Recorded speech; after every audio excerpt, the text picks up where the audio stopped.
nan sai dai dan garin nan sai mutumin da ya san garin nan. Jama'a assalamu alaikum wa rahmatullahi wa barakatuh. Muna muku barka da zuwa sabon shirin matsokacin mako inda muke tattauna batutuwan siyasa, zamantakewa na arewacin Najeriya da ma fatanin Najeriya da ma duk inda harshen Hausa ya ji a duniya. Maudu'in mu na yau shine cece kuce da ake ta yi akan wani shirin da ake kiran shi mata a yau na Arewa 24. Wannan shiri ne wanda suke tattauna batutuwa na matsalolin mata da kuma kokarin karfafa musu musamman matan aure, ko ba haka ba. To me ya faru ne a wani faifan bidiyon su ko kuma wani shirin su akwai wani faifan bidiyo da ya ta yaduwa ana cewa wata daga cikin mai gabatar ya fuskanta.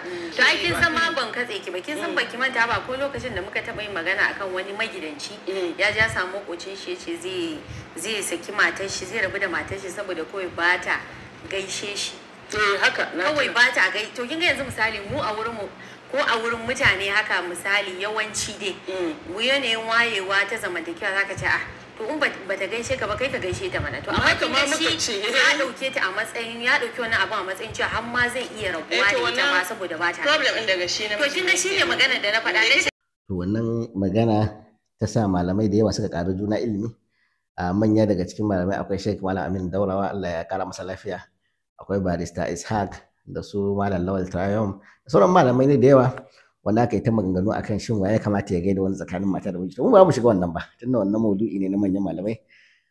Muna da masu fatan akai Allah ya kara masa lafiya. Wannan kenan. Amma za mu yi tsokaci kaman guda 3 akan wannan maudu'i. Lokacin mu na farko shine akwai maganganu da ake faɗa mu kanmu yana yawan maimaituwa tsakanin mu da sauran masu kafafen sada zumunta da kuma malamai ma Allah ya kara musu lafiya, na cewa wai mutumin da bai da aure ko kuma macen da ba ta da aure ko bazawara ko bazawari wanda bai da aure ba su cancanci su magana akan aure ba. Sai dai wanda yake da aure ne ko kuma wanda ya daɗe a cikin harkar aure yake da damar ya yi ma magana akan aure. To wataƙila wannan magana da kake gani wataƙila akwai ɗan ƙanshin gaskiya a kai saboda tabbas zama cikin aure, zama mai tsayi a cikin aure yana sa misali ka samu wani experience, wani ɗan gogewa, ko ba haka ba. To amma ba shi yake nuna cewa wai ka ƙware ka yi magana akan aure ba. Ai shi matsalar zamantakewar aure da ilimin aure da turanci ake cewa marriage counseling da coaching da sauransu da therapy da sauransu ai fanni ne mai zaman kansa. Ilimi ne mai zaman kansa, kamar yadda mutum zai je jami'a ya karanci geography, physics, engineering, wane ne, to shi ma wannan fanni ne mai zaman kansa. Saboda haka da wanda yake da aure da wanda bai da aure duk yana iya zuwa ya karanta wannan fanni, kuma idan ya kware yana da dama ya zo yi magana akan aure, ko ba haka ba. Wannan kenan. Za a iya bada misali kamar guda 2 haka. Misali kamar ka duba bangaren likitanci, akwai likitancin da ake cewa gynecology. Gynecology ilimi ne na ilimin sassan jikin mata musamman bangaren haihuwarsu da kuma kirjinsu, ko ba haka ba. To a cikin wannan ilimi za ga namiji ma yana iya zuwa karanci wannan ilimin. Kaga shi ba nan mace bane, misali ba shi da kirjin mata amma ya fi mace sanin harkar lafiyan kaza da kaza, kuma dole a saurare shi. Zai zo yi magana akan ilimin kirjin mata da ilimin bangaren haihuwarsu da sauransu, kuma dole a saurare shi saboda yana da ilimin. Alhali kuma shi ba mace bane. Misali na farko kenan. Abu na biyu da zaka iya bada misali shine akwai wanda ake ce masu financial advisors, wanda su za ga akwai hamshakin masu kuɗi, manyan attajiran masu kuɗi za su zo gun wa'annan mutanen. Su ga su wataƙila ba su da kuɗin da wannan attajiran suke da shi, amma suna da ilimin inda ya kamata a saka hannun jari idan ana son dukiyar ta haɓaka da sauransu. To kaga su gashi ba su da arzikin, wataƙila shi albashi ma za a bashi, ba shi da wannan arzikin amma yana da ilimin yadda za a sarrafa arzikin. To muhallin shahid dai shi kamar yadda muka ce din, shi bangaren ilimin zamantakewa aure da sauransu fanni ne mai zaman kansa. Wata ilimin a Najeriya bai shigo mana cikin jami'o'i mu ba, amma kasashen waje irin su Amurka da sauransu kasashen yamma za ga akwai abin nan, akwai department sosai a jami'o'i wanda ake zuwa a karanci wannan fannin. To mutumin da yake da aure da wanda bai da aure zai karanci wannan fannin, kuma zai iya fitowa ya yi magana akan aure. Wannan kenan. Tsokaci na gaba da zamu yi shine akwai abubuwan da suka saba maimaituwa. Wannan kusan zaka iya cewa an fi yi wa malaman addini. Wannan menene wannan matsala? Za ga an yi faifan bidiyo, mutum malami ya yi lecture awa 1 ko awa 2, amma sai a yanke wani bangare na wannan lecture din. Wani sa'in a bisa rashin sani ko kuma a bisa tilas, saboda musamman kafafen sada zumunta wasu ba sa iya ɗaukar dogon bidiyo, sai ga an yanke wani bangare. To aka yanke wannan bangaren sai ka ga shi wannan bangaren da aka yanke ya bada wani ma'ana daban saboda ba haɗe maganar ba. ban sani ba ko masu kallon saurari sun fahimci abin da ke fara, musamman akwai wata misali da zan bayar shine shi magana idan aka ɗauko dogon magana aka yanke shi za ga dole wannan yankewar zai ba da wata ma'ana daban.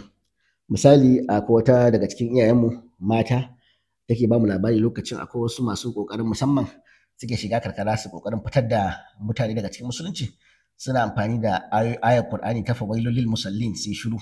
Kaga in ka ce fawailul lil musallin kai shiru baka faɗi ayoyin gaba ba, kaga misali kaga zaka bada fassara daban. Misali ba za mu shiga abin sosai ba misali. To sai suka cewa ai ga Qur'ani na ma ce fawailul lil musallin sai su shiru. Kaga in baka karasa ka ce alladhina hum an salatihim sahun alladhina hum yura'un duka in baka karasa ba zai bada ma'ana daban. So haka so tari idan aka samu irin wannan zaka ga cewa kamar irin wannan abin da ya faru kenan. Sanin mu ne shirin tsokacin mako yana ƙoƙarin bin diddigin abu da muka ƙoƙarin binciken wannan shiri da sauraron shirin sai muka cewa sun yi zango har guda 8 kuma kowane zango akwai fayafayen bidiyo wajen guda 13 kuma kowane bidiyo kusan awa 1 ne.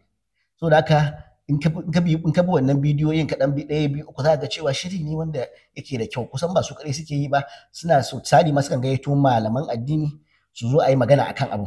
Shi kansa wannan faifan bidiyon da aka yanke din za ka kalli shirin gaba ɗayansa za ga cewa suna maganar cewa tabbas mace ita ce a ƙarƙashin namiji dole mace ta sani. Yana cewa ya haƙuri ba zai haƙura ba. Wani kuma ya fi so ki zo ki bada haƙurin. Rashin bada haƙurin nan yana nuna cewa kina da girman kai kina jin kai kuma ke kin isa kuma bayan a ƙarƙashinsa kike. Mu mata kar mu manta kin sa akwai abin da yawanci mata ba sa ganewa.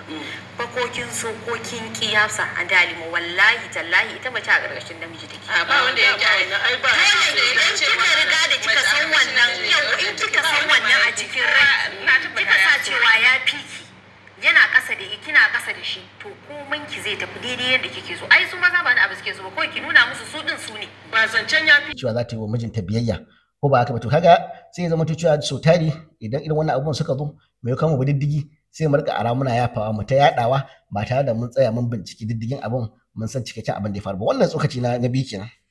Abu na uku shine tabbas wannan sai yake kawo ƙara tunatar mana tsokacin mako majalisa da muka zauna akwai maimaituwar matsalolin aure musamman kasashen Hausa na arewacin Najeriya akwai yawan mace-macen aure da har ta kai ta kawo tunda dai an ce wake ɗaya kan ɓata gari wasu ƙabilun ma da suke cikin arewacin Najeriya suna tsoron su ba da 'ya'yansu mata ga ƙabilar Bahaushe. Kamar yadda muka ce ba duka ne aka tara aka zama ɗaya ba amma akwai wannan matsalar. To ai misali kamata ya a ce mahukunta da malamai da gwamnati a zauna a ga cewa ya za a samu matsalar idan wata al'ada ce ta malam Bahaushe wacce ta zama outdated tunda ita al'ada ita na tafiya da zamani ne. Akwai abin da al'ada ce a baya amma yanzu mutanen sun canja zamani yanzu. Don akwai wata al'ada da ake amfani da ita a yanzu wanda bata dace da zamani ba kaga ai ba laifi bane a ajiye ta.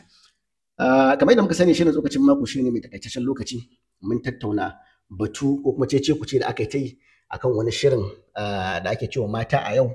A wannan shiri aka ce misali wani aka yanke wani bangare na shirin ake cewa misali waye ya kamata ya gaida wani malamai suka ta karar juna ilimi akan wannan maudu'i kamar yadda muka ce kuskuren da muka yi ko kuma kuskuren da muke ganin mu din da masu kallo da saurari muka yi shine ba mu tsaya mu diddigin fayafayen bidiyon nasu ba musamman me aka faɗa a wannan shirin kawai sai muka ara muka yafa muka ta yadawa. Wannan yana daga cikin kalubale da ake samu musamman a wannan zamani na kafafen sada zumunta. Insha Allah anan shirin zai ta tsaya muna fatan Allah ubangiji ya wa rayuwar auren mu albarka ya wa rayuwar mu gaba ɗaya albarka kuma muna ƙara godewa masu kallo da saurare da masu ba mu shawarwari kuma kofar mu abu da take na karɓar shawarwari ko ga tura mana WhatsApp ko kuma a mana commenting da shawarar da zamu yi wajen inganta wannan shirin. Insha Allah shirin zai dasa aya anan sai kuma wani makon insha Allah. Kafin nan jama'a assalamu alaikum wa rahmatullahi wa barakatuh. Sai lamarin garin nan sai da garin nan sai mutumin da ya san garin nan.